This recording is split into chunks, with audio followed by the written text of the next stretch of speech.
What's up YouTube? My name's Anna and this is Anna Does Money. Usually on this channel I talk about money making and money saving strategies and a lot about my personal debt recovery journey. Today I want to do something a little bit different, so I'm just at home on my couch with a nice cup of tea, no makeup, and we're gonna get real. I want to tell you a little bit more about my debt story and why I think I got to where I am today. I've been working really hard to try and retrain my brain of how I look at money and how I look at my spending. If you were one of my friends out in the real world, you would probably be really surprised that I'm in debt at all. Sure, you probably assume that I have student debt like many of my other friends since I didn't come from a wealthy family and didn't have enough scholarship money to cover all of my tuition. But I think my friends will be quite surprised to find out that I've got a ton of credit card debt and a personal loan that I took out because I tried to pay off credit card debt in the past. If you ask my friends about my spending habits, they would probably praise me. They would call me a frugal person. Whenever we're at the grocery store, I'm always the friend who's checking the prices on like a per gram basis to find out which brand is the cheapest to buy, to find out which sale items we should buy. I'm a super type A person. Like if we're planning a vacation together, I'm always that person who has all of our activities budgeted like by the hour for each day. And I also make sure all the costs of the activities are within everybody's budget. In the office, I can talk about retirement savings and tax-free savings accounts and where best to put your money if you're investing in real estate in today's housing market, how to do crypto investing. I can talk that with the best of them. I preach about always paying off your credit cards on time because of the ridiculous amount of interest, but it's all a lie. You see, I have all the information. I have the financial literacy required, but I have such a problem with actually applying what I know. And it hasn't been a sudden change. You know, this debt has built up slowly over the years. And I used to tell myself, oh, well, it's because you just don't have enough income. Once you have a higher paying job, then you'll be able to implement all of these financial planning strategies. But then I realized that, look, I have a salary now of $80,000, which is far better than a lot of people ever hope of achieving in their lives. I have reached that, so why am I still saying I don't have enough money to pursue some of these financial investments or saving strategies?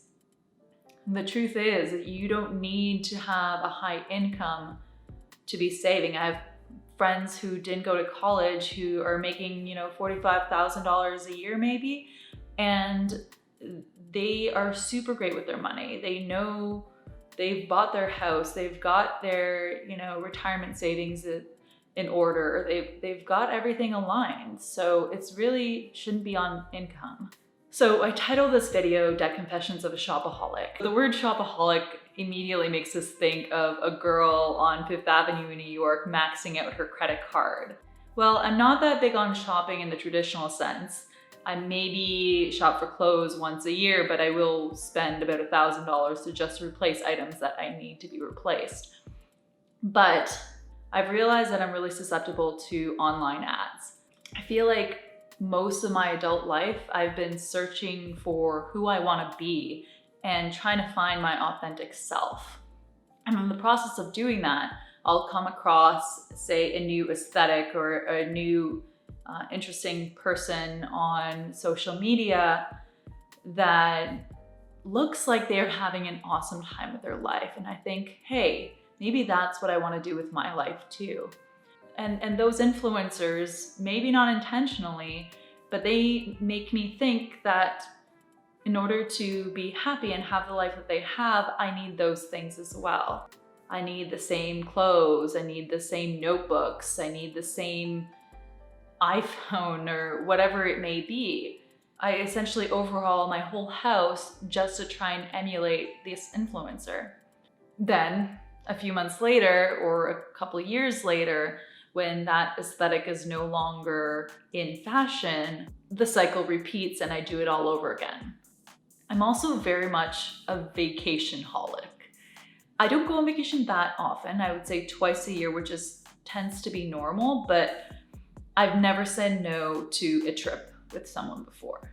Maybe that's a millennial thing, but I've always been in this YOLO mentality that this opportunity is never gonna come again. I'm never gonna be able to travel to that country again. And I've never really thought about how I would pay for it. I figure this opportunity is here now.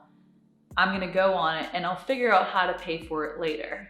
But it seems like those once in a lifetime experiences that I think I'm never going to get again keep coming up. And they come up more often than I'm able to keep up with paying off for the last YOLO trip. I never really stopped and took a pause and really thought about how long it would take me to pay off all of those expensive trips.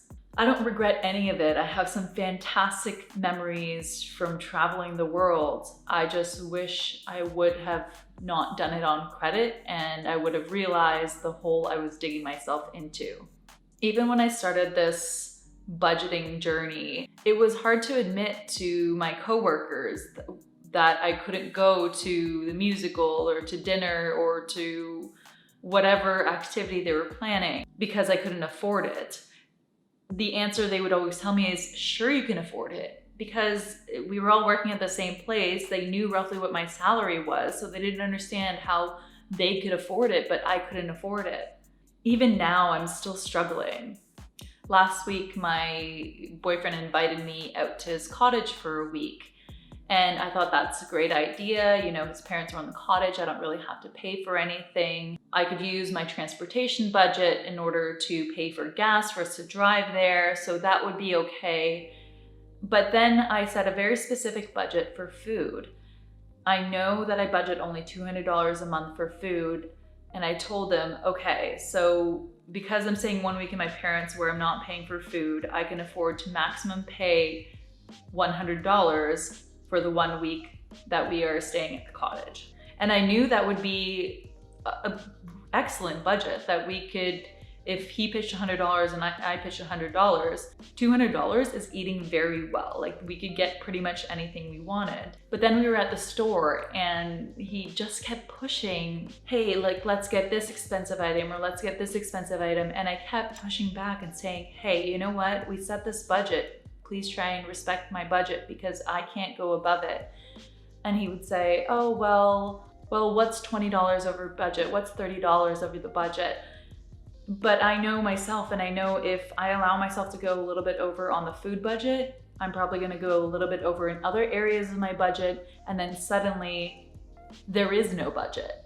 I joke that if we spent this extra money that we'd be eating craft dinner for the last week of the month, and he said, oh, well, I love craft dinner, but I would rather enjoy all of my weeks of food instead of being worried that I don't have any money left for food at the end of the month.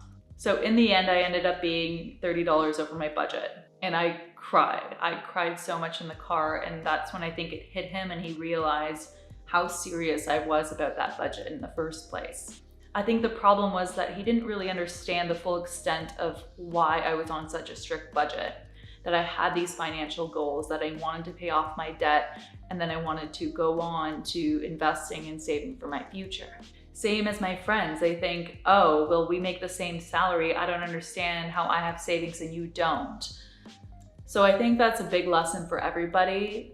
You never know someone's true financial situation. So if they're saying, hey, I set this budget, this is all I can afford, and they're repeating that to you, don't push it, accept it, and be supportive that they're on this journey. If you keep pushing back at them and keep saying, hey, well, it's fine, just spend a little more, just spend a little more, that person might be struggling. They might be not just financially, but mentally with sticking to that budget. They might be hanging on by a thread, and every time you push them, it gets harder and harder for them not to cave and spend the extra money that you're asking them to. Rewiring my brain and teaching my brain that you can't just spend money you don't have and worry about it later is taking some time. I haven't shared my June update, but just to give you a little bit of a preview, I did very, very well that month. Even with all the stress of the cottage, I ended up being below what I had budgeted, which is incredible. But it's an ongoing struggle. It's a daily struggle to remind myself, you have a budget. You cannot break that budget. So if you're struggling and you're trying to rewire your brain like me, I hear you, and no, you're not alone. So yes, I'm gonna have some wins on this channel and I'm gonna have some losses on this channel, but I think it's important that I share them all with you.